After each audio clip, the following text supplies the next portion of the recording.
पिछले पिछले वीडियो में जो अभी देखा है, पिछले एपिसोड में जो मैंने देखा है, अब डाइजेस्टिव सिस्टम का जो पार्ट है जिसको एलिमेंट्री कैनाल कहते हैं, उस एलिमेंट्री कैनाल का एक कंप्लीट डायग्राम हम लोग देखें तो उससे समझ में आएगा कि एलिमेंट्री कैनाल क्या है और डाइजेस्टिव ऑर्गन क्या है। एलिमेंट्री कैनाल में कौन कौन से पार्ट होते हैं, ये सारे पार्ट अब हम लोग देखते हैं डायग्राम के अनुसार। तो सबसे पहले डायग्राम बहुत इंपॉर्टेंट है, बायोलॉजी पढ़े और डायग्राम नहीं बनाया तो वो भी अच्छी बात नहीं है। देखते हैं।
ये देखो, ये हमारा एलिमेंट्री कैनाल है।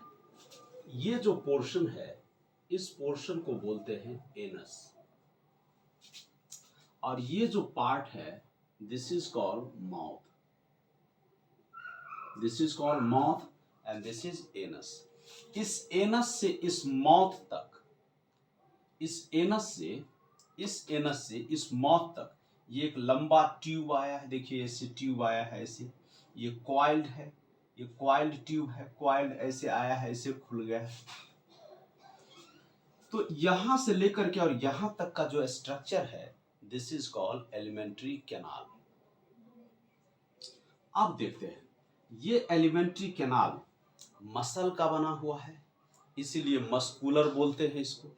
और ये ट्यूब की तरह स्ट्रक्चर है। देखिए ट्यूब जो एक पाइप होता है ना, ट्यूब, वैसा ये एक ट्यूबुलर स्ट्रक्चर है। और ये कॉइल्ड भी है। आपने देखा पिछले लेक्चर में, मैंने पिछले क्लास में या पिछले एपिसोड में मैंने लिखा है कि alimentary canal is a long muscular coiled tube extend with mouth to anus. तो ये माउथ और एनस के बीच जो ये लंबा ट्यूब का जो अटैचमेंट है this is called alimentary canal. और इसी एलिमेंट्री कैनाल में डाइजेशन का कंप्लीट प्रोसेस होता है। अब देखिए, अब इस एलिमेंट्री कैनाल में डिफरेंट पार्ट्स होते हैं। जिस पार्ट का नाम मैंने पिछले एपिसोड में मैंने लिखा है, अब इसमें भी मैं उसको लेवल करूँगा।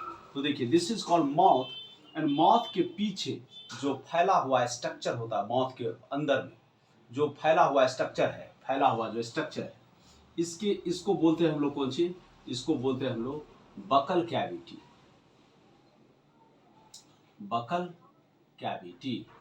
बकल कैविटी को हम लोग बोलते हैं oral cavity. Oral cavity, buccal cavity is also called oral cavity.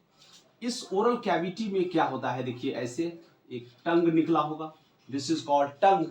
और इसी ओरल कैविटी में दोनों जबड़ा होते हैं, lower jaw and upper jaw. और इस अपर जॉ और लोअर जॉ में दांत भी लगे होते हैं, टीथ भी लगे होते हैं। अब देखते हैं यहाँ पर, तो इसको बोल दिए बकल कैविटी। और ये जो पोर्शन आपका दिखाई दे रहा है, यहां से देखिए, यहां से एक चीज और मैं दिखा रहा हूं कि ये जो पोर्शन है, इस पोर्शन को हम लोग बोलते हैं फैरिंग्स। This portion is called फैरिंग्स। ये जो फैरिंग्स होता है, यहां पर देखिए माउथ का ओपनिंग होता है और नोज का भी ओपनिंग होता है। नोज का भी ओपनिंग, उसको मैं ऐसे दिखा रहा हूं, ऐसे देखिए, ऐसे देखिए,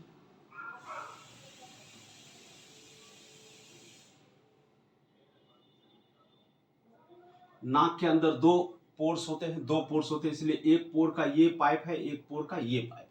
ये नोज का पोर्शन भी आकर के फैरिंग्स में ही खुलता है।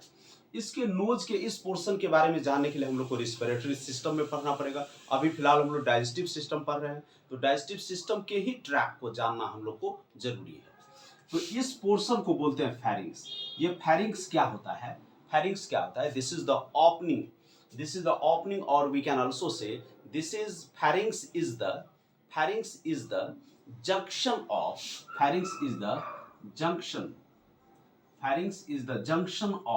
तो जंक्शन मीन्स क्या है, यहाँ पर कौन कौन चीज खुलता है। देखिए यहाँ पर कान, जो यहाँ पर रहेगा ना, कान, ये ईयर है ना, ईयर का भी ओपनिंग होता है फैरिंग्स में। तो मैं लिखूंगा junction of ear, nose and mouth. ये तीनों चीज का क्या होता है, ओपनिंग पॉइंट होता है। कौन सा, फैरिंग्स। अब ये फैरिंग्स हो गया। अब देखिए यहाँ पर ये जो लंबा पाइप आपको दिखाई दे रहा है, ये लंबा pipe, this pipe is called oesophagus. इस पाइप को हम बोलेंगे कौन चीज, ओसोफेगस। अब यहाँ पर देखिए, oesophagus is also called, oesophagus का दूसरा नाम क्या होगा, फूड पाइप। क्या होगा, फूड पाइप इसका नाम है।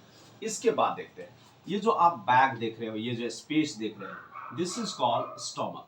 इसको बोलते हैं हम लोग स्टोमक, इसको स्टोमक बोलते हैं।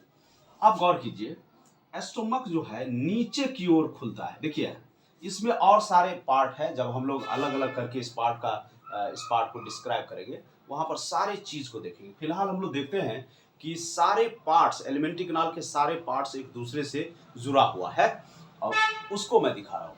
स्टोमक हो गया ये। स्टोमक देखिए अब आकर के ऐसे खुल रहा है, तो देखो यहाँ पर ये स्टोमक हो गया, यहाँ तक स्टोमक है। और स्टोमक से ये देखो, ये सी शेप जो स्ट्रक्चर आ रहा है यहाँ तक, सी शेप जो यहाँ तक स्ट्रक्चर आ रहा है, और 25 cm लॉन्ग।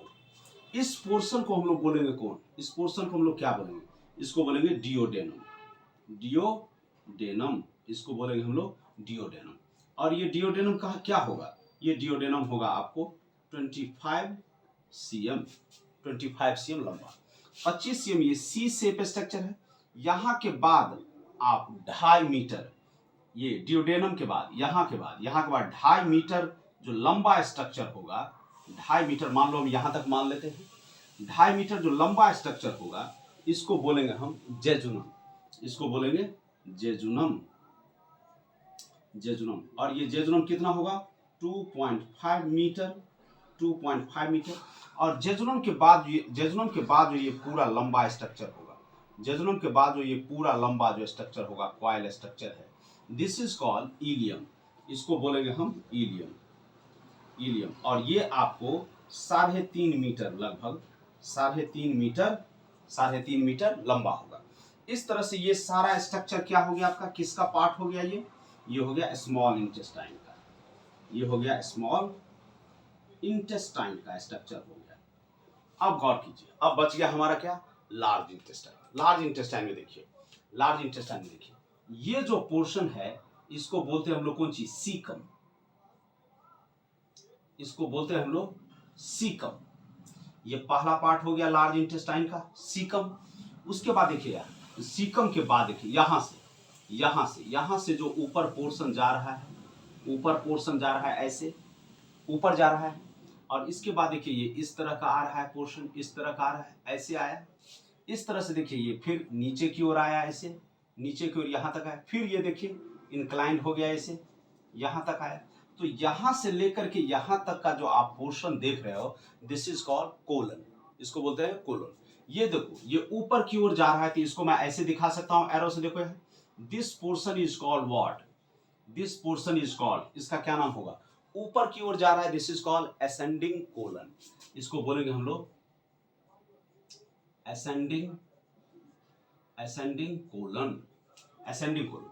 अब देखिए ये ऐसे सीधा गया, this is called transverse colon. इसको मैं ऐसे लगा सकता हूं, सॉरी, इसको मैं ऐसे सीधा लगा दूं, ऐसे लगा देता हूं, दिस इज कॉल्ड ट्रांसवर्स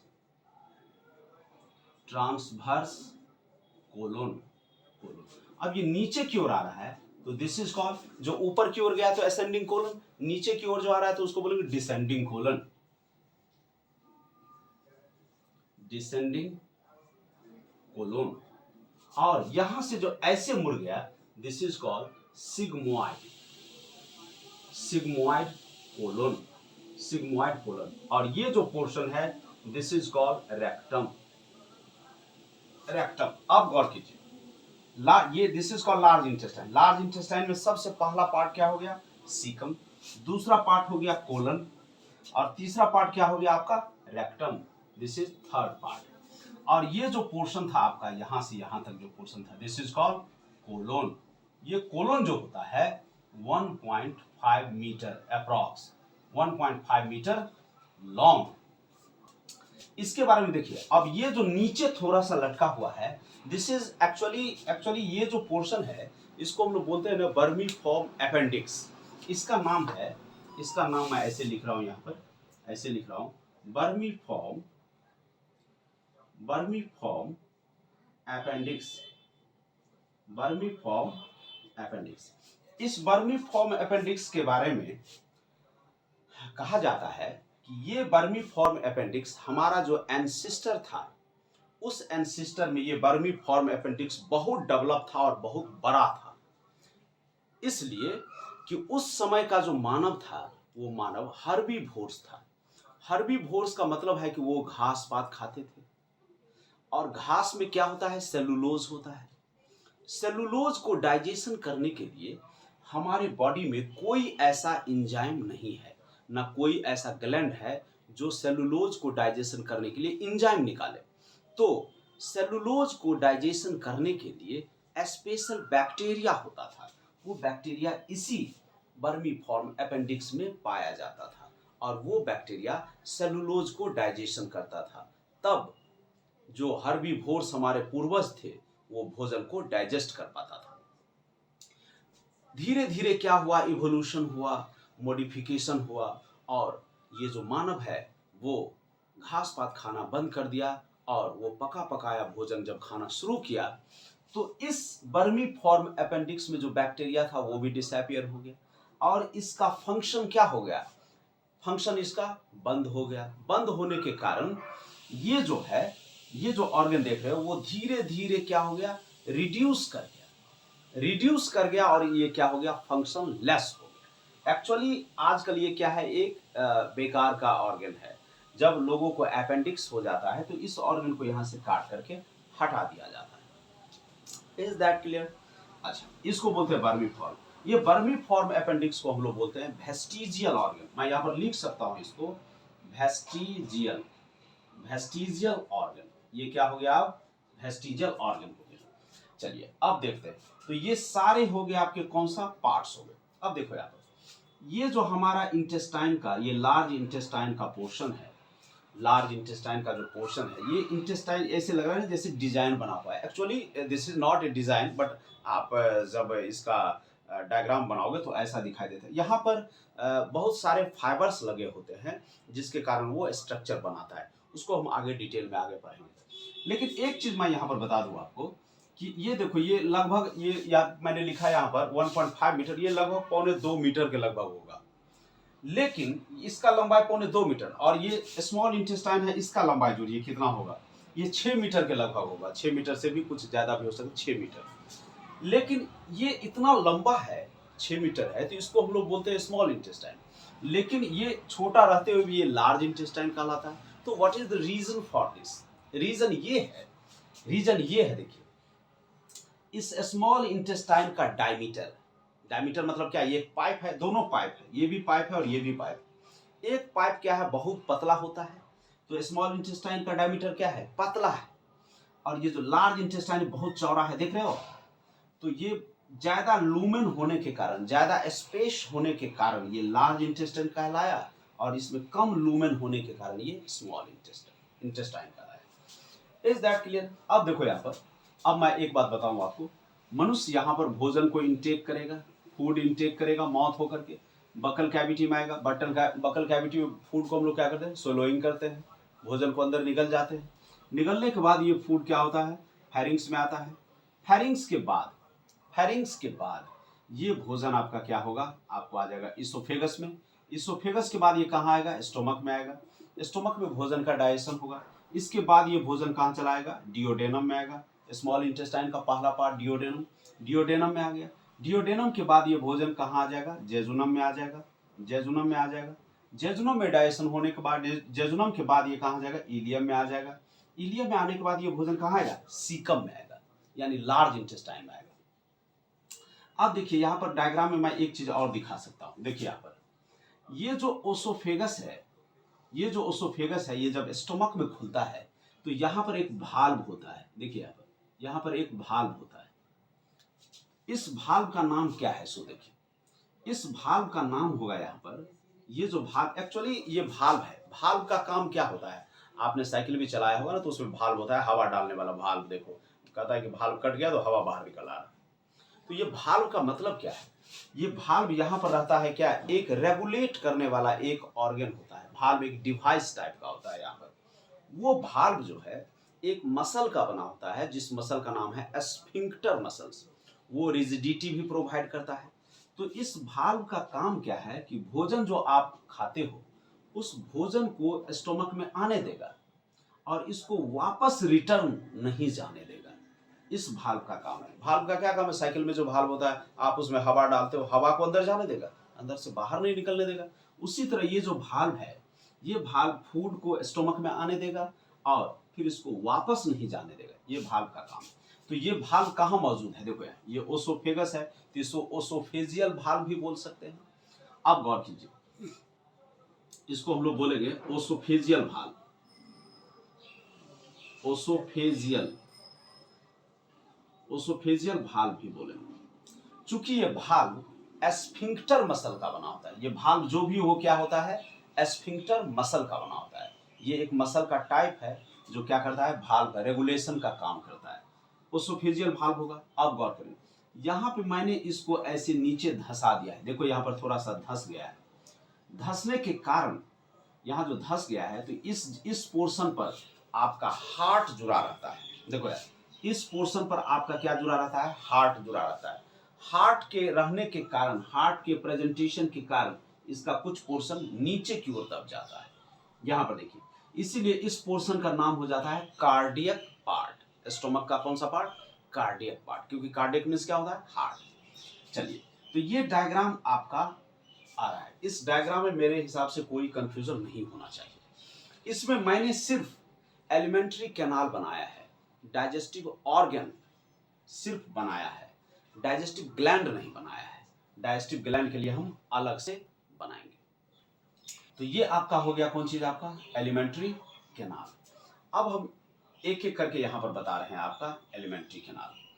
अब हम इसको डाइजेस्टिव ग्लैंड से भी यहां पर जोड़ने का काम करेंगे डायस्टिक ग्लैंड देखते हैं यहाँ पर कैसे जोड़ेंगे, यहाँ पर उस डायग्राम को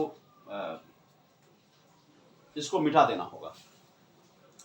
क्लियर? ओके, अब अगले एपिसोड में मैं क्या करता हूँ, ये सारा चीज को लेके चलता हूँ।